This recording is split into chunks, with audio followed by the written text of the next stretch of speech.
नमस्कार दोस्तों, आपका हमारे YouTube चैनल यांत्रिका क्लासेस 247 में स्वागत है। दोस्तों, आपने हमारा यूनिट और मेजरमेंट चैप्टर का पहला पार्ट देखा होगा। उम्मीद करता हूँ आपको वीडियो पसंद आया होगा।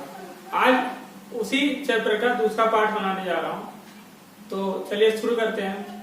तो इसमें सबसे पहला हेडिंग जो है, पहला जो टॉपिक है वो है फिजिकल क्वांटिटी। ठीक है, फिजिकल क्वांटिटी टॉपिक यहाँ पे मीन्स भौतिक राशियां। भौतिक राशियां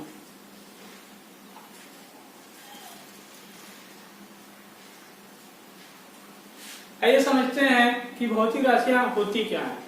तो दोस्तों, भौतिक राशियां वही राशियां होती हैं जिनका मापन आसानी से किया जा सके, ठीक है, या जिनका मापन संभव हो। तो जैसे मान लीजिए कि हमें जो है ये जो व्हाइट बोर्ड है इसका हमें लेंथ मापना है, तो हम क्या करेंगे, एक मीटर पैमाना लेके आएंगे और जो भी होगा इसको माप लेंगे और उसको एक संख्यात्मक मान दे देंगे। ठीक है, कहने का मतलब ये 3 मीटर है, जो भी है आप मीटर स्केल लेके आओ और इसको माप लो और एक न्यूमेरिकल वैल्यू दे दो, संख्यात्मक मान दे दो कि 2 मीटर है, 3 मीटर है, वही इसका मापन हो गया। ठीक है, तो अगर आपको इसका परिभाषा लिखना होगा, भौतिक राशियों की आपको परिभाषा बताना होगा, तो आप ऐसा बोलोगे कि भौतिक राशियां वह राशियां होती हैं जिनका मापन किया जा सकता है, तो उसे भौतिक राशियां कहलाती हैं। जैसे लंबाई हुआ, लंबाई को तो माप सकते हो ना। भौतिक राशियों का कुछ एग्जाम्पल मैं बता दे रहा हूं। जैसे आपने लंबाई मापा होगा, लंबाई मापे हो ना, द्रव्यमान, द्रव्यमान। इसके अलावा आप जो है धारा भी हाई स्कूल में बहुत सारा माप के आए होंगे। ठीक है, ऊर्जा को भी मापे हो जूल में, है कि नहीं। तो ये हाई स्कूल में बहुत अच्छे से जो है धारा, ऊर्जा, लंबाई ये सब माप के आए हुए लोग।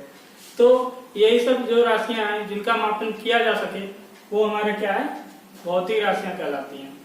आई बात समझ में? ठीक है, क्लियर है ना। और आप लोग क्या कीजिएगा, नोट्स बनाते चलिएगा।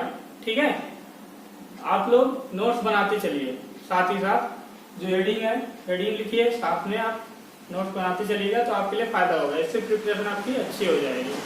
ठीक है, आगे बढ़ते हैं और देखते हैं फंडामेंटल क्वांटिटी क्या होता है। ठीक है, फंडामेंटल क्वांटिटी मीन्स मूल राशियां, मूल राशियां। ठीक है, इसको इंग्लिश में फंडामेंटल क्वांटिटी भी कहते हैं। तो आपको हिंदी के अलावा जो वर्ड हैं इसके इंग्लिश वाले, उसको भी आपको अच्छे से याद कर लेना है। ठीक है, क्योंकि जब आप और आगे हायर एजुकेशन करोगे या स्टैंडर्ड बुक पढ़ोगे तो सब में जो है इंग्लिश में ही दिया रहेगा। ठीक है, तो आप अभी से फोकस करना शुरू करो, ज्यादा से ज्यादा इंग्लिश वर्ड को लर्न करना सीखो। ठीक है, बाकी आपको हिंदी भी मैं बताता चलूंगा, लेकिन साथ ही साथ आप जो है इंग्लिश को भी थोड़ा ध्यान देना है। आई बात समझ में? चलिए समझते हैं मूल राशियां क्या होती हैं। मूल राशियां समझने से पहले हमें ये देखना होगा कि मूल राशियों का कॉन्सेप्ट कहां से आया, मतलब रीजन का क्या हुआ, मूल राशियां बनाने की रीजन कहां से आई। ठीक है, तो आइए देखते हैं।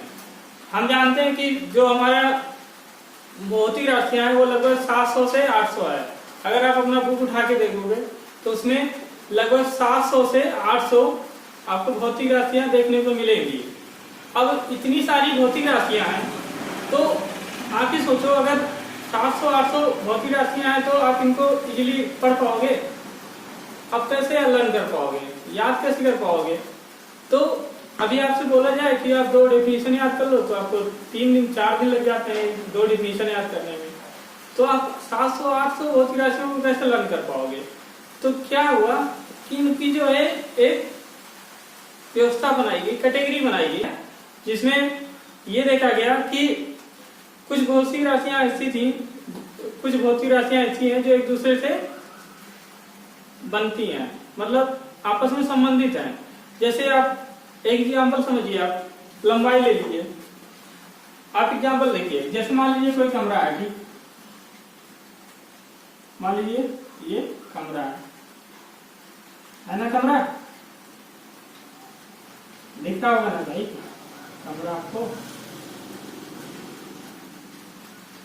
दिखता है ना, बॉक्स टाइप का। मान लीजिए एक क्यूब में जो है आपका रूम है।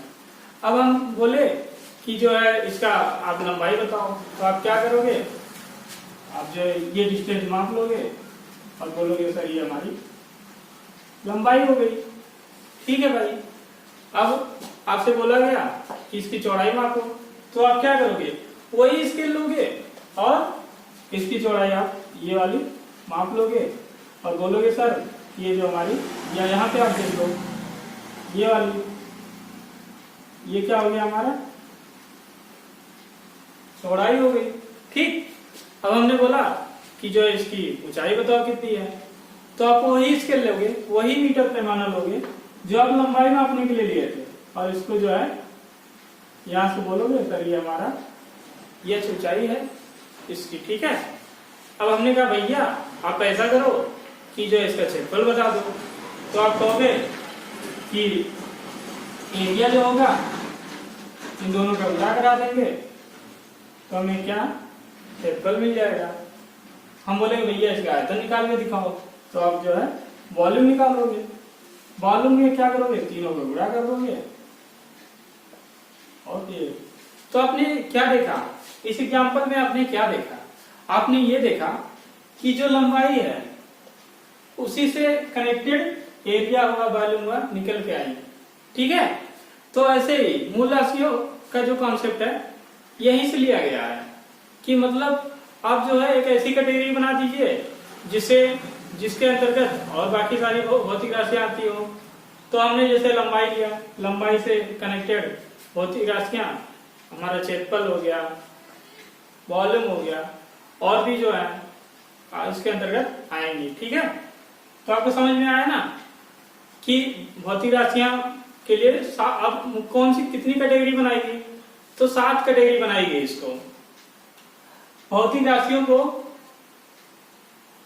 राशियों को अरेंज करने के लिए, इजीली पढ़ने के लिए, आसानी से पढ़ने के लिए हम लोगों ने 7 कैटेगरी में डिवाइड किया। ठीक है, 7 कैटेगरी कौन कौन सी थी, तो अभी आपके सामने मैं दिखा देता हूं कौन कौन सी थी। ठीक है, आपके स्क्रीन पे भी दिख रहा होगा 7 कैटेगरी कौन कौन सी है, तो उसमें आप स्क्रीन में देखो। पहले सबसे पहले नंबर पे आ रहा होगा लंबाई, दिख रहा है आपको, लंबाई। दूसरा लंबाई दिख रहा होगा, साथ में उसके सामने मीटर भी लिखा होगा, तो लंबाई का मात्रक क्या है, मीटर है, और इसको एम से प्रदर्शित करते हैं। दूसरे नंबर पे द्रव्यमान होगा, द्रव्यमान का मात्रक किलोग्राम होता है। ठीक है, आइए हम यहाँ पे आपको लिख के बता देते हैं 7 मूल राशियों के नाम।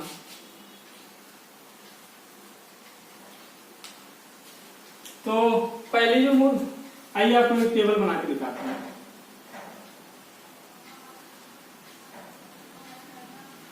मूल राशि, मूल मात्रक, और यहाँ पे संकेत भी आप लिख लो इसी समय। पहला जो हमारा मूल मात्रक है वो है लंबाई। लंबाई का मूल मात्रक मीटर है, इसको हम एम से डिनोट करते हैं। ठीक है, दूसरे नंबर पे है द्रव्यमान, इसको जो है किलोग्राम बोलते हैं, किलोग्राम, और डिनोट करते हैं केजी से। तीसरे नंबर पे है, तीसरा नंबर पे है समय। समय इसको क्या सेकंड से करते हैं, सेकंड, समय को सेकंड से और ऐसी लिखते हैं। अगला है चौथे नंबर पे, चौथे नंबर पे है धारा,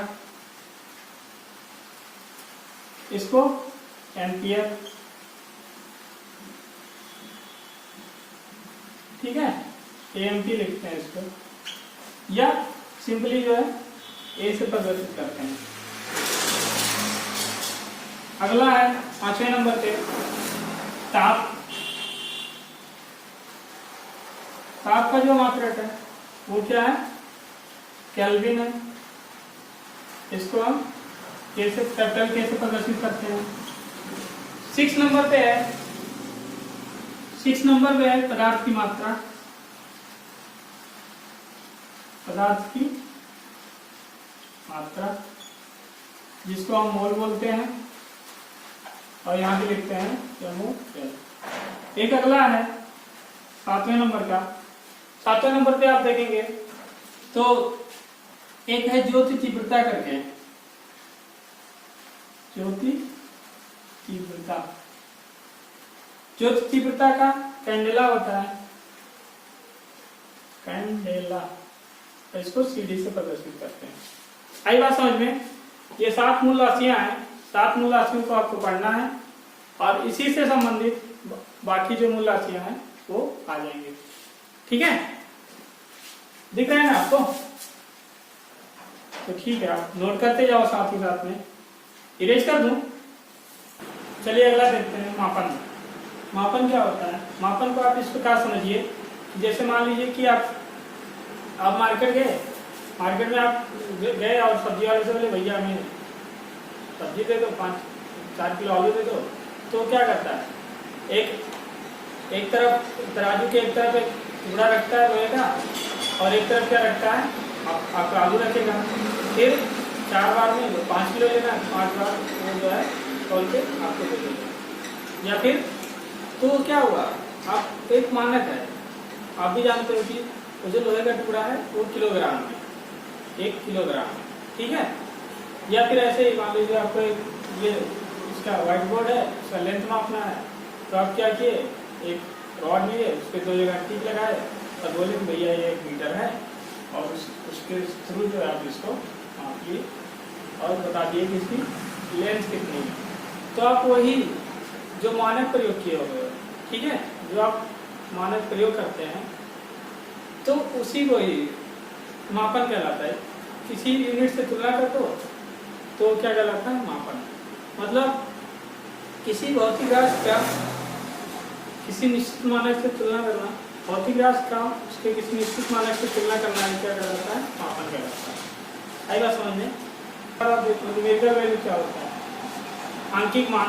आंकिक मान, आंकिक मान क्या होता है, कर देते हैं। अगला जो हमारा आंकिक मान,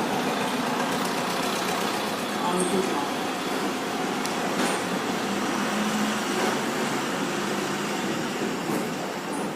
देखिए आंकिक मान क्या होता है। आंकिक मान वह संख्या, आंकिक मान एक तरह का संख्या होता है, ठीक है। आंकिक मान एक संख्या होती है, जैसे कि मापन के दौरान आंकिक मान एक प्रकार का संख्या है जो यह व्यक्त करता है, जो यह प्रदर्शित करता है कि मापन के दौरान इसको कितनी बार सम्मिलित किया गया है, मापन में इसको कितनी बार सम्मिलित किया गया है। जैसे मान लो कि 5 मीटर लिखा हुआ है, तो 5 मीटर से तात्पर्य क्या है, यहाँ पर देखते हैं 5 मीटर लिखा हुआ है, ठीक है। तो 5 क्या हमारा आंकिक मान है, जो यह बताता है कि जब हम लंबाई माप रहे थे तो जो हमारा 5 मीटर आया है, तो जो मीटर स्केल था उसको हमने 5 बार रखा होगा, मतलब 5 बार मीटर स्केल को सम्मिलित किया होगा, तो जो हमारा एक लंबाई का मापन संभव हो पाया है। आई बात समझ में। तो वहां से निकल के आता है। तो आंकिक मान एक प्रकार की संख्या है। अगर इसका डिफिनेशन लिखना चाहो तो आप इस प्रकार बताओगे कि आंकिक मान एक प्रकार का संख्या है जो यह व्यक्त करता है कि मापन के दौरान उसको कितनी बार सम्मिलित किया गया है, ठीक है। अगला जो टॉपिक है हमारा वो है यूनिट, मात्रक। मात्रक, अब मात्रक क्या होता है आइए जानते हैं, ठीक है।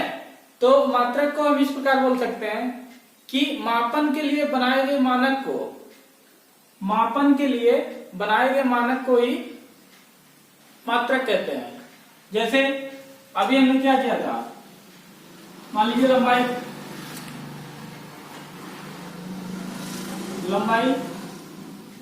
10 मीटर है, द्रव्यमान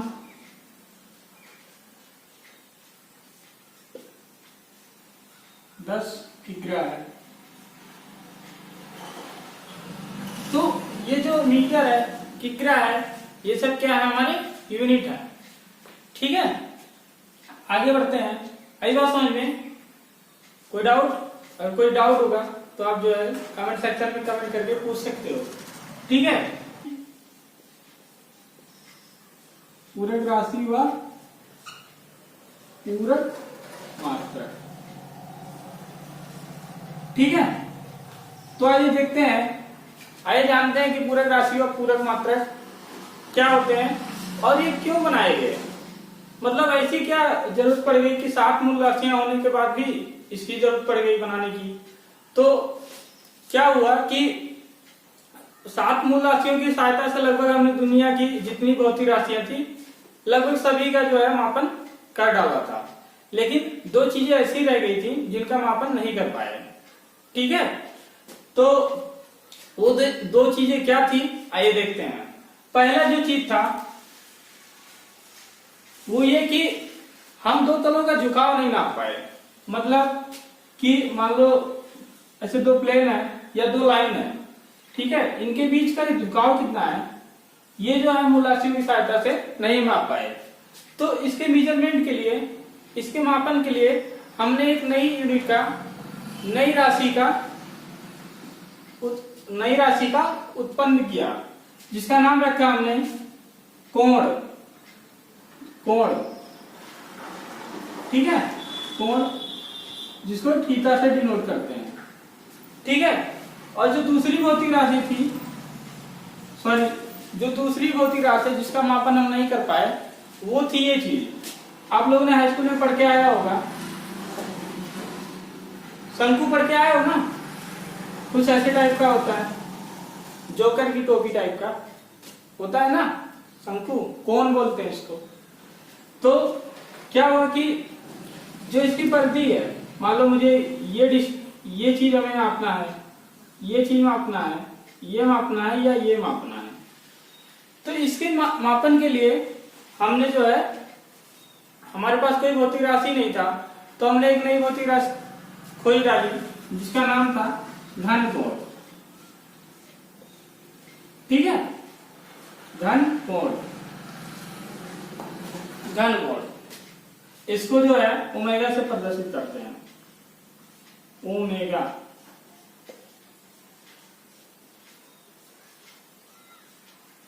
ठीक है, तो पूरक राशियां का अगर आपको परिभाषा बताना होगा तो आप इस प्रकार बोलोगे कि पूरक राशियां वे राशियां होती हैं जो मूल राशियों को पूरा करती हैं। आई बात समझ में? और ये पूरक राशियां 2 होती हैं, एक कोण होता है, एक घन कोण होता है। इतना क्लियर है? ठीक है, आगे बढ़ते हैं और देखते हैं। ये आगे देखते हैं कि कोण और घन कोण, इसके मात्रक क्या होंगे। तो इसको इरेज कर देता हूं।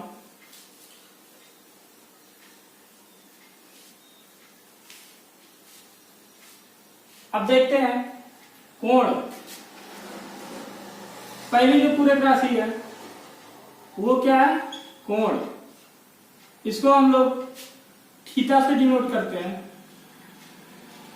और आप पढ़ के आए होंगे, इसका जो फार्मूला होता है, इसका फार्मूला क्या होता है, आप हाई स्कूल में ट्रिग्नोमेट्री में पढ़े होंगे, त्रिकोणमिति में आप पढ़े होंगे कि कोण बराबर चाप बटे त्रिज्या होती है। ठीक है, कोण इक्वल टू चाप बटे त्रिज्या। पढ़ के आए हो ना। मान लो चाप को एल से डिनोट करते हो और त्रिज्या को आर से, तो यहां से थीटा बराबर एल बाई आर।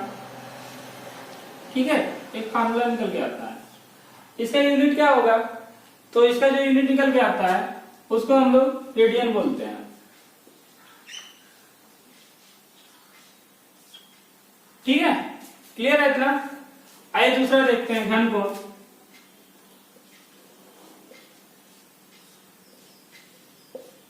घन कोण, ठीक है, इसको ओमेगा से प्रदर्शित करते हैं, ओमेगा से प्रदर्शित करते हैं। और इसका जो फार्मूला होता है वो होता है क्षेत्रफल, क्षेत्रफल बटे त्रिज्या स्क्वायर, त्रिज्या का स्क्वायर, ठीक है, क्षेत्रफल बटे त्रिज्या स्क्वायर। और इसका जो मात्रक आएगा, इसका मात्रक आप लोग लिखते हैं स्टेरेडियन, स्टेरेडियन।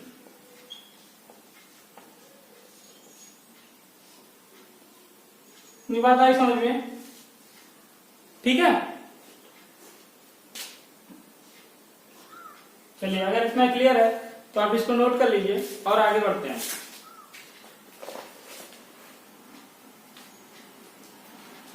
क्लियर है ना इतना? इरेज कर दें? चलिए ठीक है, चलिए ठीक है, देखते हैं अगला टॉपिक जो हमारा है वो है डेराइव्ड क्वांटिटी। क्या डेराइव्ड क्वांटिटी, या हिंदी में बोलते हैं व्युत्पन्न राशियां। तो व्युत्पन्न राशियों को समझने के लिए आपको एक एग्जांपल बताते हैं, ठीक है। जैसे आप पढ़ के आए होंगे कि चाल बराबर जो होता है, चाल बराबर दूरी बटे समय होता है, आप पढ़ के आए होंगे। चाल बराबर दूरी बटे समय, ठीक है। दूरी क्या है? दूरी को डिस्टेंस है, डिस्टेंस को हम किसमें मापेंगे? लंबाई में, ठीक है। समय क्या है? समय को किसमें मापोगे आप? सेकंड में।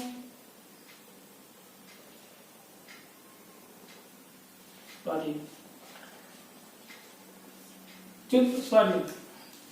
जो दूरी है वो क्या है? एक तरह से दूरी को लंबाई में, यानी दूरी एक तरह से मान ये बोल सकते हो आप कि जो दूरी है वो लंबाई है, ठीक है। तो लंबाई क्या है हमारा? लंबाई जो है वो मूल राशि है। समय क्या है? ये भी मूल राशि है। तो ऐसी राशियां जो मूल राशियों की सहायता से बनाई जा सके उन्हें हम व्युत्पन्न राशियां कहलाती हैं, व्युत्पन्न राशियां कहलाती हैं। जैसे चाल को क्या हुआ? चाल आप देख रहे होगे कि चाल के लिए हमने क्या किया है? लंबाई और समय का, जब हम लंबाई और समय का अनुपात निकालते हैं तो हमें क्या? एक नई राशि मिलती है, एक नई भौतिक राशि मिलती है जो कि चाल होती है, ठीक है। तो ऐसी राशियां, अगर आपको इसका डिफिनीशन लिखना है, परिभाषा लिखना है व्युत्पन्न राशि का, तो आप इस प्रकार लिख सकते हो कि ऐसी भौतिक राशियां जिसको मूल राशियों की सहायता से बनाया जाता है या उत्पन्न किया जाता है वो व्युत्पन्न राशि कहलाती है, ठीक है। एक एग्जांपल आप समझते हैं, जैसे मान लीजिए घनत्व है। घनत्व आप पढ़ के आए होंगे। घनत्व बराबर क्या होता है? द्रव्यमान बटे आयतन।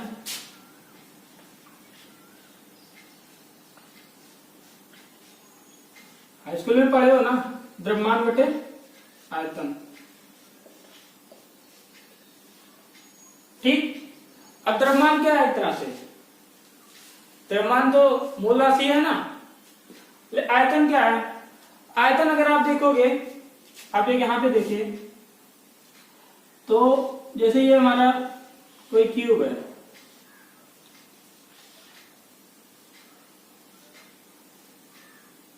ठीक है, जिसकी लंबाई L है। सॉरी, क्यूब है तो सभी भुजाएं बराबर होंगी।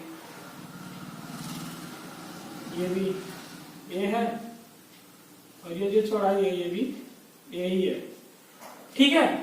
तो अगर आप इसको ध्यान से देखोगे तो आयतन क्या है? 3 लंबाई है, ये भी क्या एक तरह से दूरी है, मतलब एक तरह से लंबाई है।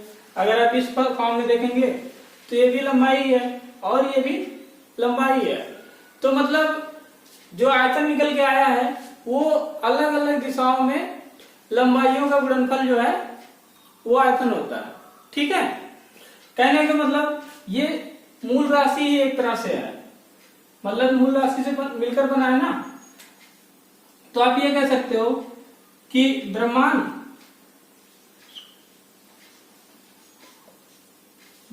बटे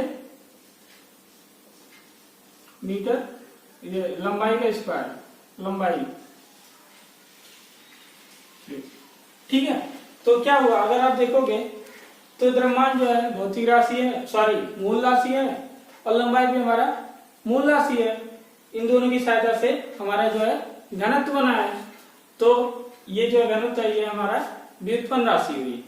और व्युत्पन्न राशि के इसी में एक आपका और हेडिंग क्लियर कर देते हैं, व्युत्पन्न मात्रक को, व्युत्पन्न मात्रक। तो जो भी व्युत्पन्न राशियां हैं उनके मात्रक को हम व्युत्पन्न मात्रक कहते हैं। जैसे आप इस एग्जांपल में देखो, चाल बराबर दूरी बटा समय है। ठीक है, तो यहां से आप इसका मात्रक देख लो, लंबाई का मात्रक क्या होता है, मीटर, समय का सेकंड। तो ये जो आया है ये क्या है, हमारा व्युत्पन्न मात्रक है। जैसे आप इसका देख लो, तो यहां से आप देखोगे तो क्या होगा, द्रव्यमान का किलोग्राम और लंबाई का मीटर क्यूब। आएगा समझ में, इतना क्लियर है ना सभी को। ठीक है, तो अगले हेडिंग की तरफ चलते हैं। अगले हेडिंग, इसको इरेज कर दें, मिटा देते हैं इसको।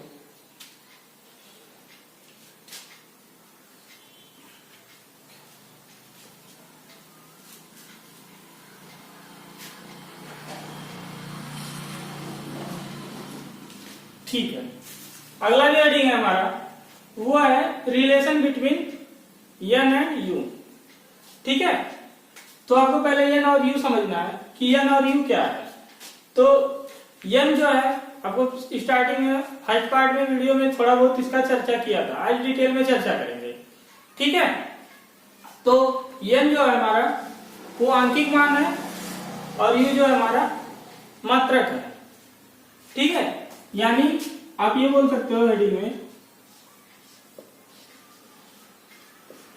आंकिक मान व मात्रक में संबंध, मात्रक में संबंध।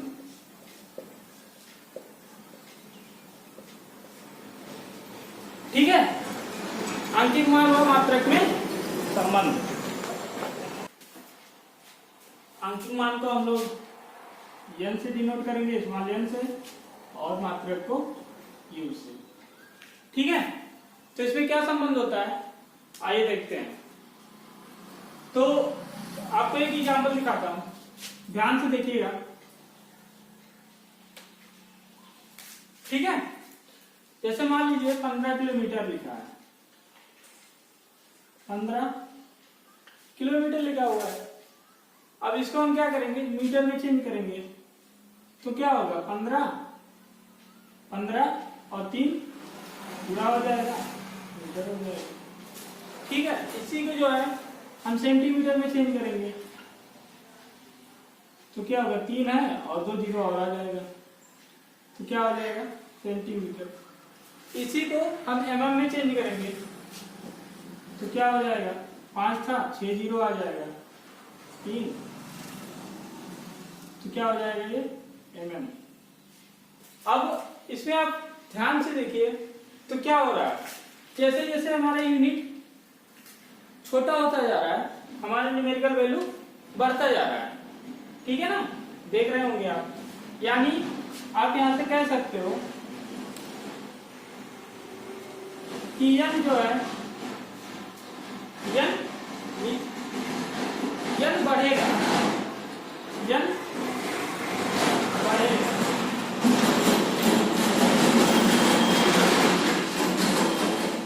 n मतलब संख्यात्मक मान बढ़ेगा। कब, जब हम बड़े यूनिट से छोटे यूनिट की तरफ आएंगे। ठीक है, और u क्या होगा, यहाँ पे सॉरी आप यू लिखो, यू क्या होगा, घटेगा।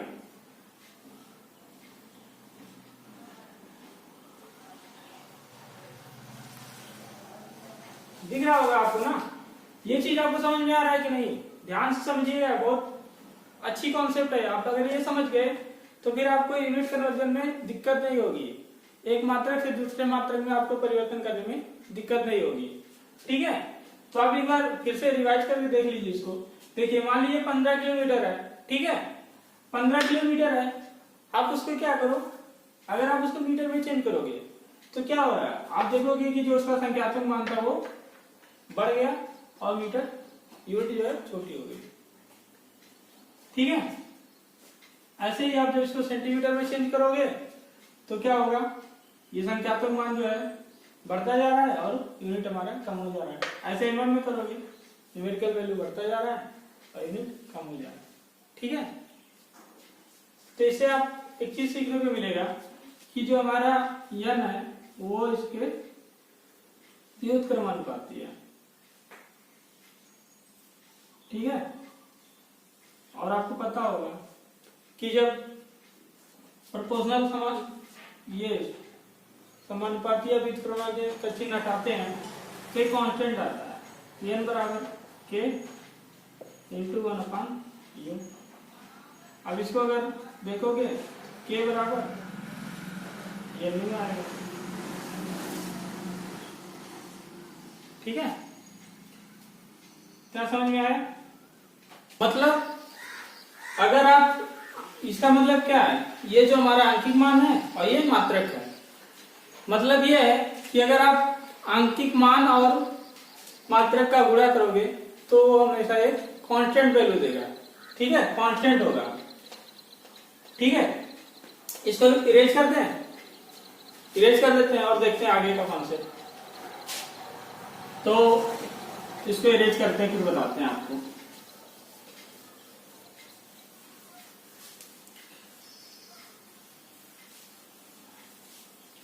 अब आपके सामने जो ये फार्मूला है k इक्वल टू एन, आप यहां से देखोगे, मान लो संख्यात्मक मान जो है हम n1 रख दें और यूनिट जो है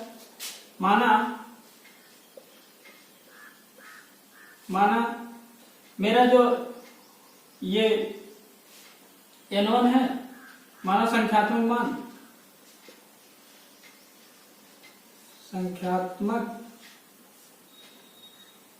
मान n1 तथा मात्रक u1 है, तब आप इस फार्मूले से देखोगे कि दो यूनिट का संख्यात्मक मान और मात्रक का जो गुणनफल होता है वो कांस्टेंट होता है। यानी अगर हम इसका भी करेंगे तो क्या हो जाएगा,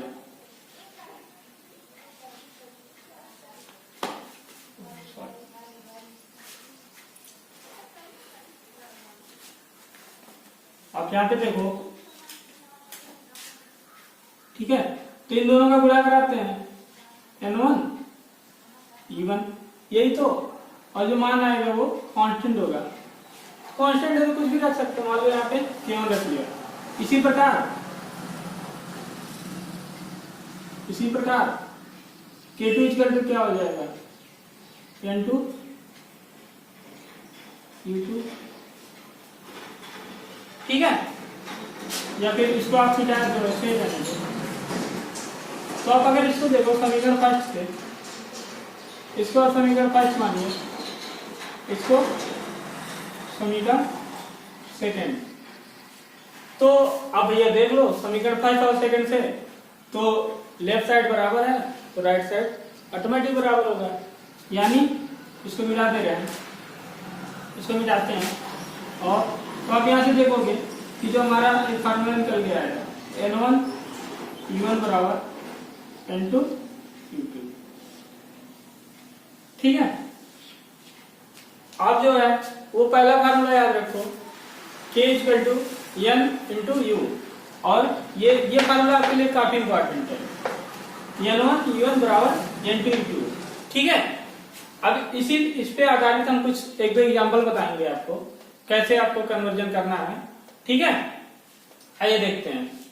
मान लीजिए इसको इरेज कर दे रहा हूं।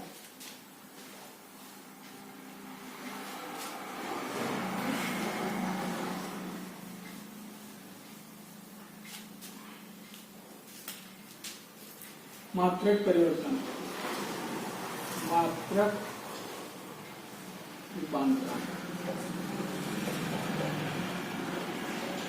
मात्रक रूपांतरण देखेंगे या यूनिट कन्वर्जन। मान लीजिए माना कि ध्वनि की चाल है, एक एग्जाम्पल है, माना ध्वनि की चाल है,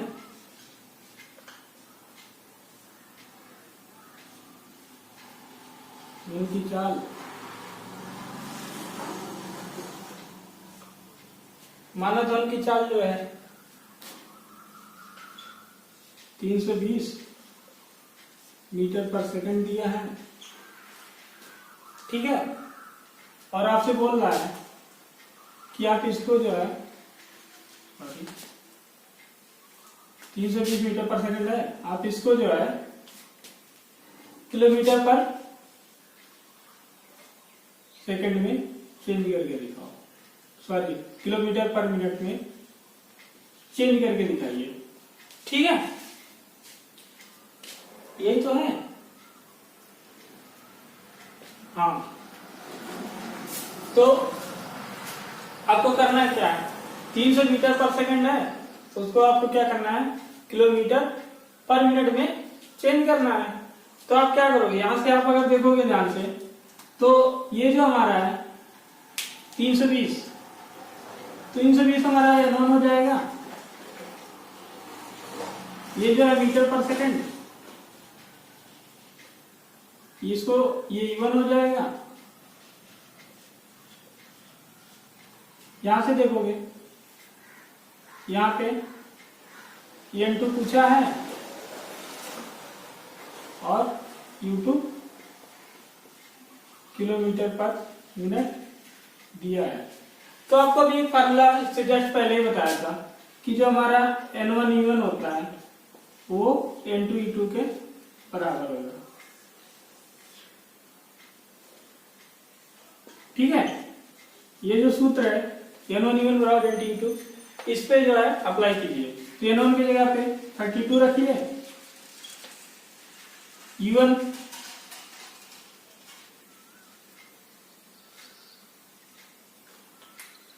sorry problem marker problem 320 into meter per second,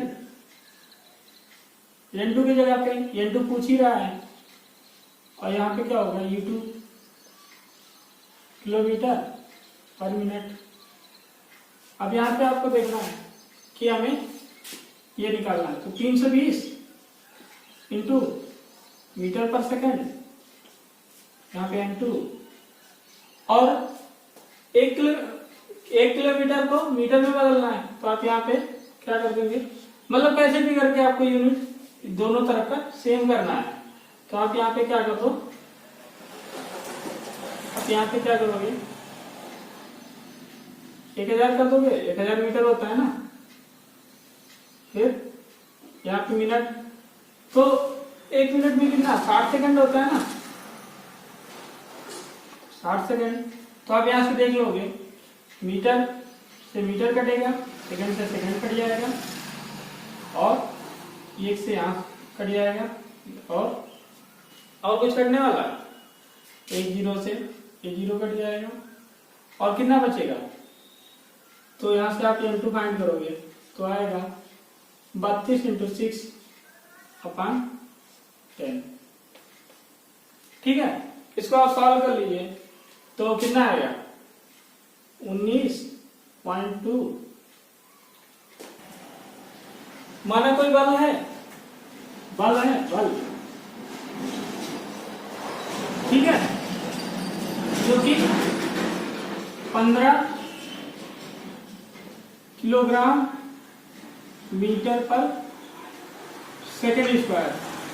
ठीक है, 15 किग्रा मीटर पर सेकंड स्क्वायर का कोई बल लग रहा है, ठीक है। आपको बोल रहा है कि इसे जो है आप कन्वर्ट कीजिए 15 सेंटीमीटर ग्राम सेंटीमीटर पर सेकंड स्क्वायर में, ठीक है। आपका सामने क्वेश्चन है कि मान लीजिए कोई बल है 15 केजी मीटर पर सेकंड स्क्वायर का, आप उसको जो ग्राम सेंटीमीटर पर सेकंड स्क्वायर में कन्वर्ट कीजिए। तो आप यहाँ पे क्या करोगे, आप इसको देखोगे, आप यहाँ से तुलना करोगे तो N1 क्या हो जाएगा हमारा 15, ठीक है। E1 क्या हो जाएगा, ये केजी इंटू मीटर पर सेकंड स्क्वायर, और यहाँ पे N2 फाइंड करना है हमें, तो N2 क्या होगा, N2 ये हमें निकालना है और U2 दिया हुआ है कितना, ग्राम सेंटीमीटर पर सेकंड स्क्वायर। अब आप वही फार्मूला अप्लाई करो, कौन सा, N1 E1 बराबर N2 E2। तो क्या होता है फार्मूला, N1 E1 बराबर N2 E2, ठीक। अब वैल्यू पुट कर दीजिए यहाँ पे 15 किग्रा मीटर पर सेकंड स्क्वायर, और यहां से क्या होगा, तो आपको N2 फाइंड करना है, ग्राम सेंटीमीटर पर सेकंड स्क्वायर।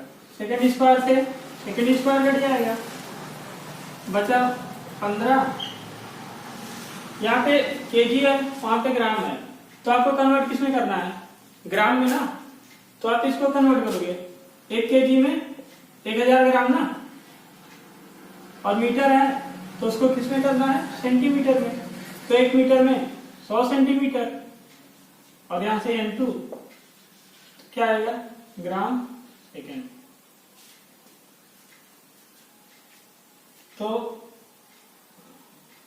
सॉरी, ये इसको कैसे देख लीजिए, 15 ये हो जाएगा, और केजी है तो 1000 से गुणा करोगे तो क्या हो जाएगा, ग्राम हो जाएगा, और मीटर है, अब इसको क्या करोगे 100 सेंटीमीटर, और यहां से N2 ग्राम सेंटीमीटर, सेंटीमीटर से सेंटीमीटर, ग्राम से ग्राम, तो N2 अपना क्या हो जाएगा 15 इंटू 3 यहाँ शून्य है तो ये यानी 10 के घात 5।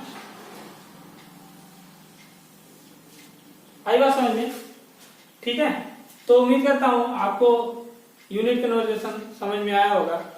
अगर आपको समझ में आया है या फिर आपको वीडियो अच्छा लगा है तो आप जो है चैनल को सब्सक्राइब कीजिए, लाइक कीजिए और शेयर भी कीजिए, ताकि अगला जो वीडियो का नोटिफिकेशन है वो आपको मिल सके, ठीक है।